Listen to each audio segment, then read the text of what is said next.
Woohoo! Morning. And you, good morning, sir. How are you this morning? Doing all right. Well, Doing welcome. all right. What is this? This is number 17, right? I believe so, yeah. Wow.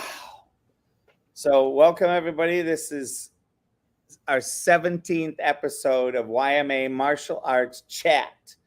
And I'm super excited, first of all, to just say last week we actually did it on Sunday night, and I was super impressed. We had like 13 people watching it live. We had a couple people that were in the comments, that were chatting in the comments, adding input, adding their own experience. Recently, Mrs. Denise, who just acquired her black belt. And wow, what a powerful testimony to be able to share some of the things that she was writing in the Facebook messaging. We are streaming this live on Facebook, my Facebook, Mr. Yarwood's studio Facebook, my coaching website, my LinkedIn, my YouTube, and then it gets put on to Mr. Yarwood's YouTube and X, formerly known as Twitter. And today is part 2 of dedication in martial arts.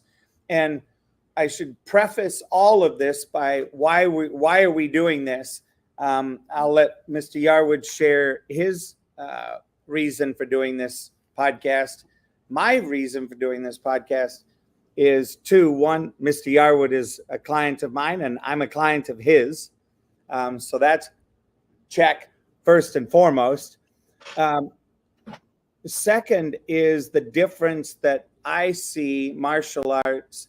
I just turned 61, and the difference martial arts makes in my personal life, both in the studio and out of the studio, causing me to level up my game. And the health-wise, limber-wise, and also focus-wise, my dedication to Mr. Yarwood and Yarwood Martial Arts and to the organization is one that has come about because of the difference that I see it makes in the youth, and it makes in every person that comes in there, including the one person that's 1 year older than me, Mr. Greg, who is just the epitome of somebody that, you know, all summer long he plays golf and works in the golf industry, and then, you know, he got addicted to the bug of martial arts, thanks to his daughter, who became your student first, I believe, and then Yes, sir. he joined in, and now it's and you can sense the difference it's made in him at 62 years old. I experience this peacefulness, because he's a 62-year-old that is like a 28-year-old, wiry, high. When I first met him, was high strung, just kind of a wild and crazy guy, right there with all of his energy, and so much so that when he started, I'm like, man, is he ever going to be able to control this energy? And speed, like he went fast. Yep. And his dedication, right? So what I see, and as my introduction today, his dedication, and watching that, and now seeing the impact back on him and his life of martial arts is one of the reasons I'm here. So I'm going to hand the mic over to you, let you just do an introduction to why you're here. Why are you doing this, Mr. Yar? What are you putting up with this bald-headed guy for? No, I started my martial arts journey officially when I was in 9th grade, and unfortunately, I had to quit due to my I was a single mom with 2 kids. She was working full time, going to school, and I just couldn't continue anymore. And I stopped doing it, kind of forgot about it, moved on, played football, did all these other things. Fast forward to 2008, I decided to get back into it. You know, my son at the time was 2 years old. We adopted him from Korea, and what I do, Taekwondo, is a Korean martial art, and it just kind of fit. So I decided to try getting back into it. At the time, I was 36 years old. You know, like that same thought that everybody has when they're adults, like, oh, it's for kids, I'm too old, all that stuff, right? And I wasn't doing anything on a regular basis that was causing me to do, you know, physical activity. I did a few things here and there, but not consistently. And so I decided that I was going to try martial arts again. I went into the school. It took me 6 months to make the decision. Once I thought about it, finally went in, and I was immediately hooked. Like, this is what I want to do. But it was more the physical side, right? I was enjoying being physical with it. Didn't even realize all the other things I was learning until my instructor started to talk to me about other stuff, becoming an instructor, all that stuff. Because once my son joined when he was 3, I got invited to be an instructor with him. I didn't know I was an instructor. I thought I was just helping out in class. Turned out I became part of the instructor program inadvertently. And I started to see the difference it was making in my life in terms of how I thought about things, how I assessed my physical capabilities, how my thought processes were changing. My attitude was changing. My desire to learn more and more was changing. And it set me off on a different trajectory than I was expecting. And I also saw what it was doing for the other students, and in particular my son, and what it was, you know, even at 3, 4, 5 years old, what he was turning into, what the training and all that was doing for him beyond just the physical. You know, the things I was learning from my instructor to be able to help my son. And I started to realize that, you know, this is something I really, really want to do. I became passionate about. So I went on 3 different tracks. I was the student, I was the instructor, and then eventually became a school owner. So I could pass that knowledge on to other people and be able to teach kids all the things that I learned from my instructor and all the things I experienced, all the things I was becoming myself. And I was like, this is important stuff. This is something that I want to make sure that I can do my part in other people's lives to help them become productive, to become effective, to become happy, to become driven, passionate.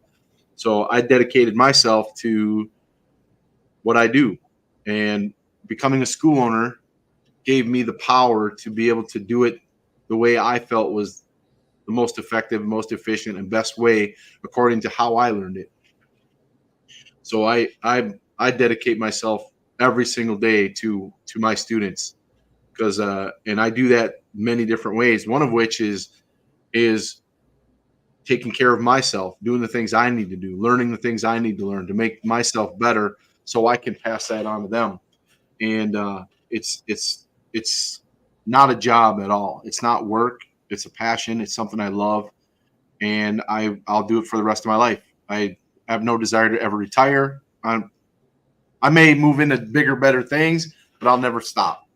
It's who I am now. It's become my personality. It's become my everything, and it's just, to me, it's been an incredible journey. I learn as much from my students as they learn from me, if not more.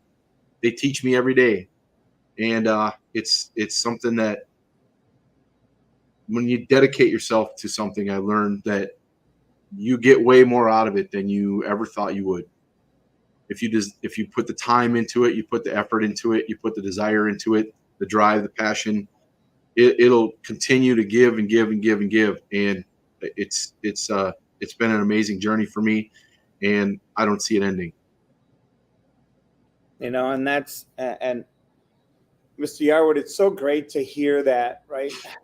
As a business coach, for me to hear that passion in somebody, uh, it's one of the reasons I'm a business coach, right? I mean, I had spent 23 years as a sales manager in a liquor and wine industry. I've been in, at night times, I worked in restaurants and bars and in catering.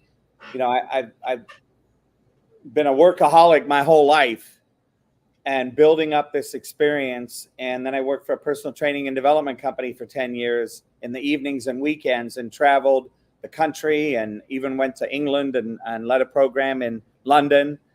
And I look at, why I'm a coach, why I'm a business coach. It's the same reason, the passion that I have and the love that I have of supporting somebody, and the fact that I get paid for it.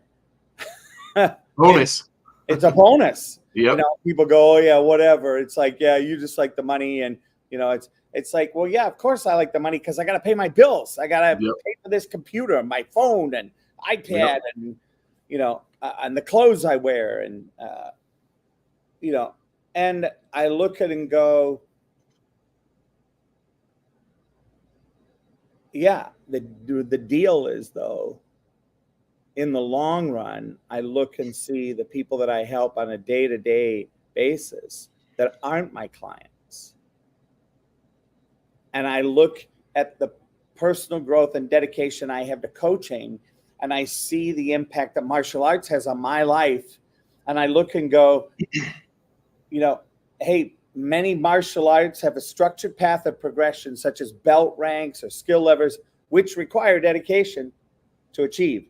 Each milestone then is reached, it reinforces the importance of setting goals, which is part of what I do as a coach, working toward them and taking pride in one's achievement, fostering personal growth. Now, I'm not a big guy for awards. I'm not a big guy for, yes, it's cool to get a new belt to test and level up to the next belt and color. But we've often joked, Mr. Yarwood and I, that, what people don't understand is when you become a black belt and you pass that black belt, it's like, okay, now I can begin to learn what this is all about. Yep. Because the black belt signifies that I can do the basic moves, the basic forms sufficiently well enough to show that I've learned something. I can do these things. Now let's really take it to the level where you can begin to understand the next level of Taekwondo. Yep. And I look at what we're doing here in having these StreamYard podcasts, video casts, as a way to demonstrate to people what it is to have a black belt attitude, what it is to have black belt in life. What does it look like to wake up every morning, have a black belt attitude when you get out of your bed? I know one of the most famous YouTube videos is an admiral talking about SEALs training. And Admiral Craven. And he says, we teach people how to make their bed. And people go, well, what's the significance of that? Why do you get bent out of shape teaching somebody how to make their bed in the morning? What does that have to do with war? And it's like, no, it has to do with creating a level of integrity in your life that no matter how hard your day is, no matter where your day is, you start it with creating something with a degree of perfection. And at the end of your workday, at the end of your training, you get to come home to a well-made bed to get into, like a fresh bed, like a fresh start. Yep. And, both my parents were in the military, so it was nothing new to me going in the military and doing this. In fact, it was super easy. And I was very good at being one of those people that, slept on my back without moving so I could wake up in the morning, roll out of the bed, and pull the covers tight and be done in 30 seconds versus having these guys that had the covers everywhere. They stripped them, pulled them, moved them, and they had to make their bed fresh. So, the little tricks you learn, right? Like that gave me an extra 2 minutes. So, and that was a personal goal. Those are personal goals for everybody. And the drill instructors, that was a personal goal. So much like that, fostering this personal growth in martial arts, I really like this dedication in martial arts that, and I know it's the skill for the month at the studio. So anything else you want to say on goal achievement and personal growth? Just run real quick. When we talk about color belt to black belt, once you get to first degree black belt, you're at the base of the mountain. Right? The color belt is the journey through the forest to get to the base of the mountain. Black belt first degree is at the base. Now you start climbing. Right? So it's while a lot of people think black belt is the ultimate goal, it's a great goal to have, but it's just the beginning. You're just getting started. You haven't even figured anything out yet. You're like, all right, time to learn. So that's why all the physical stuff comes first, and then we can start teaching you the rest afterwards. So with dedication, it's kind of a foundational life skill. If you're not dedicated to something that you enjoy, something that's important to you, something you have passion for, then you're just doing it. You're not really in it, right? You're not involved in it. You're not being part of it. It's not becoming part of you.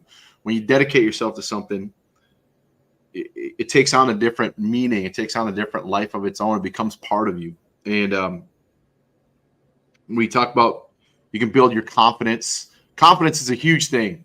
When you can stand up straight, feel good about yourself, tell people how you feel about what they're saying to you, express whatever it is that you're going through. That confidence is a huge thing. It says confidence is the results of dedicated practice, such as mastering a technique or achieving a new rank, boost your confidence. I would say even more so, learning about who you are, knowing that you can do something, boosts your confidence as well. Each accomplishment reinforces a student's self-belief and resilience, which translates into greater confidence in other areas of life. So when we train in martial arts and we build that confidence, maybe they're working on a kick that they've been struggling with, and all of a sudden they get it. That boost of, oh, wow, all right, I can do this. Translate that to, say, a kid in school who's struggling with a subject, and he, got another life skill, perseveres through, figures it out. Suddenly it goes, I got it. Confidence gets built there too, right? He can go back to thinking about what he felt when he learned that new move and translate it to what he's doing in school. Or somebody at work who's working on a project and they're at a barrier that they're not being able to figure it out. To build that confidence to suddenly break through, confidence just explodes in people. And having the dedication to make sure that you are not quitting, keep going, you'll figure it out, is a huge part of our training.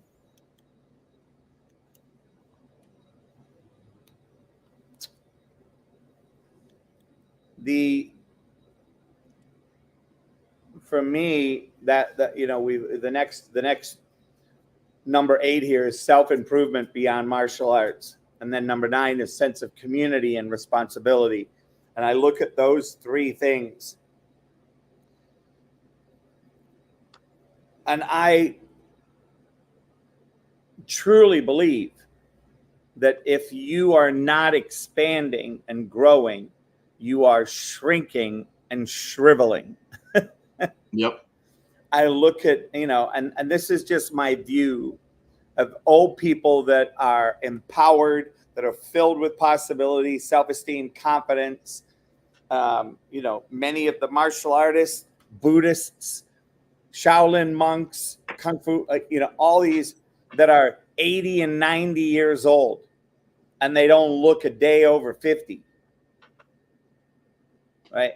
That, I look at that and I go, there's something to this. I want what they have. And the opportunities that come from being a part of a community, part of an organization, part of developing that team responsibility, not just individual, but that team responsibility. Because when you're sitting there supporting somebody, when you have people come out and do their form, right, 2 at a time, to be able to watch and share and cheer them on and support them, to be able to support each other in, oh my God, what was that next move? I can't remember. I keep making the same mistake. And working through it is such a reward, such a powerful opportunity. And my goal in us doing this is to create something that is a lifelong practice. Like you, I started when I was young, not as young as you. I started when I was in my mid-20s in karate versus taekwondo.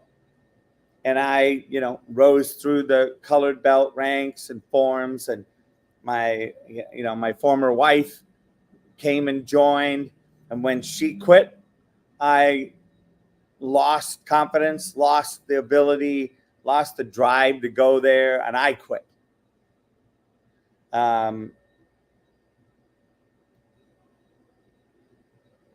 And if, I know we're not supposed to have regrets. I know we're supposed to look at everything as training and development, moving us forward. And yet I still see that as a regret. Because I look and see, where would I be now, right? If I, had 35 years of training under my belt. Yep. I sometimes feel that way too. Not that it wasn't necessarily anything I did to make me quit, but I was 13 years old. I would be 40 years down the road now if I'd have continued in what I was doing. So yeah, it's not necessarily a regret. It's just like, where would I be now had I continued back then versus what I've been doing now? How much further down the road? Would I be further down the road? I don't know, right? It's hard to say. But yeah, I know for me, our community is strong. Our parent community, our student community, our support community, it's huge. We support each other. We go to tournaments. I mean, we have families who travel to Denver every year to compete. They're not even, they're part of our family. And we had this last Worlds that we went to, we had 14 people go. I mean, that's a huge commitment. They gotta spend money on travel. They gotta spend money on hotel. They gotta spend money on competing, on all the other stuff, food, and they're willing to do that, willing to spend that energy, that time, that money to come be part of the community. And that's dedication to me. They're willing to step out. They go to all the tournaments locally. We were in Fort Worth, Texas for Fall Nationals. We got people going there. They're willing to step up and be part of something bigger than them and to support everybody else who's doing it. And in turn, support themselves, because now, when they find them, they're not only dedicated to the community, but they're dedicated to themselves as well. And I know, because I've talked to several of the parents who've joined Taekwondo because of their kids. They have gotten way more out of it than they anticipated. They thought, oh yeah, we're just going to hang out with our kids and have some fun. We have parents who are like, this is like one of the best decisions I've made. They're using that stuff. You know, we have one of our parents who's a teacher. She's using what she's learning in our school where she teaches, and it's being effective. And she comes and tells me all the time about all the things that she's doing and how effective it is. And it's like, that's just awesome, because that in turn makes me feel good about what I'm doing, right? And that I can be have that much of a contribution in somebody else's life. I'm affecting kids that I've never met, that I don't know, that I might never meet, right? But I'm having an impact because of impacting the person who's impacting them directly. And then I look at it, I mean, now that becomes a huge responsibility too. You know, we don't know who we have impact on. We never know, right? So doing what we do, we have to make sure that we're doing what we're supposed to do the right way, because we could be impacting somebody 3 people down the road, right? What do they call it? 6 degrees of separation. Yeah. We have no idea. We may never know, but that's a huge responsibility that I have on my shoulders, you know, that I take very seriously, right? So being dedicated to what I do is a huge part, because if I wasn't dedicated, I would just be doing it, going through the motions. I might have a negative impact on people because I'm not putting all of me into it. I'm just kind of going through the motions. And when I do that, that affects my students, that affects those parents, that affects that community, that affects those kids down the road. It has that ripple effect, right? And I want that ripple to be a positive ripple, not a negative ripple. You know, I wrote something, are you or your kids struggling with confidence? And I said, are you or your kids, right? Yep. Parents as well. Are you at a barrier and are you searching for a breakthrough? So many people think that they're, you know, oh, if I just grin and bear it, if I just do this, or if I just ignore it, the headache will go away, this will go away, that'll go away.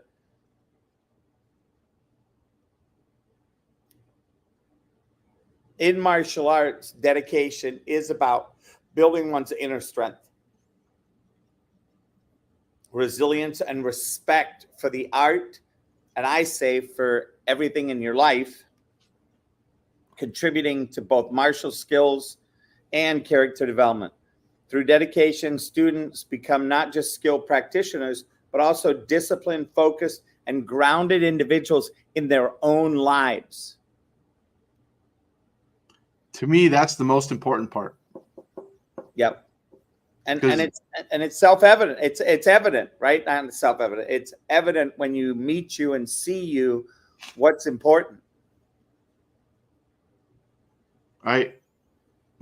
My goal whenever I'm interacting with anybody is to always leave them feeling better than before they met me.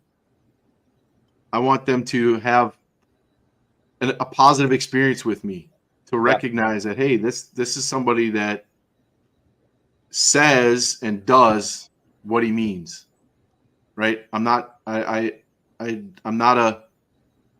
fluff guy. I don't blow smoke, right?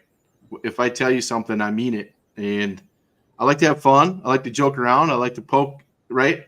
But it's, to me, if I leave a bad impression on somebody, I'm not doing my job, right? That's what I say. That's that negative ripple, because they might go say, hey, we go talk to the next guy and say, have you met that Mr. Yarwood guy? He's kind of a jerk.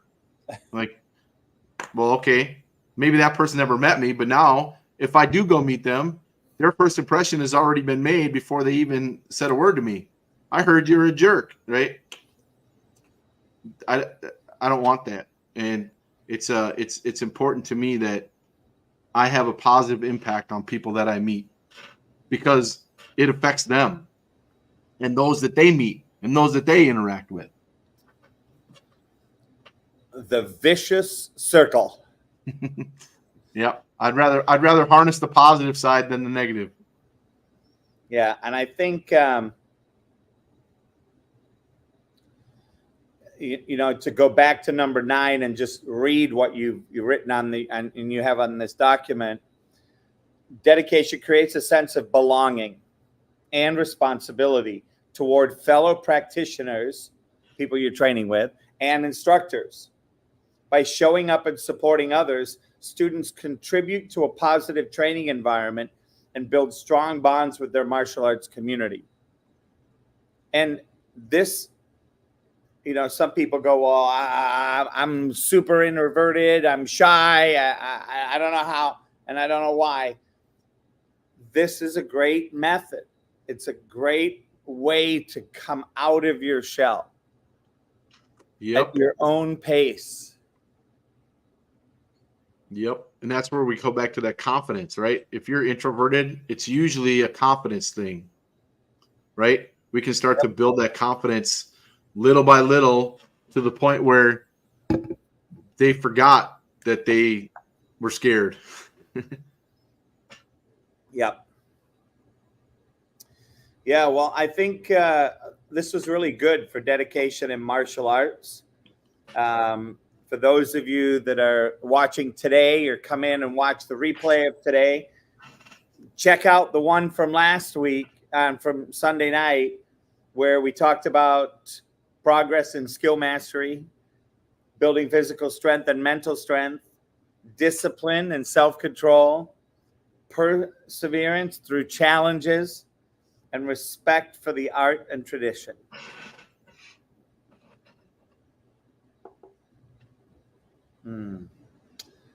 Yeah, and on another personal note, I look at it as there are many things you can do, and I know there's homework for us to do at home as a martial artist, stretching, kicking, remembering the forms, working through the forms. The question that I want to leave you with is, what are you doing to support the growth of your body, not weight-wise, the growth of your mind, and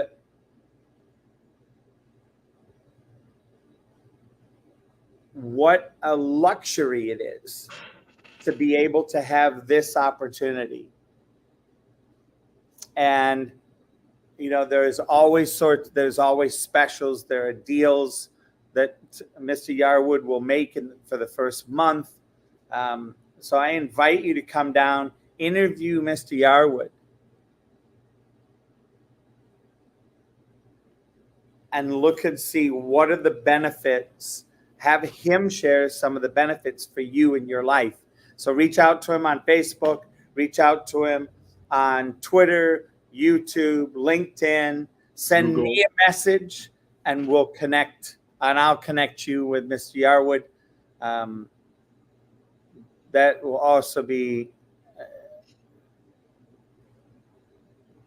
a beautiful opportunity. And thank you for this opportunity, Mr. Yarwood. I appreciate being able to make a difference in the world with this as a conduit.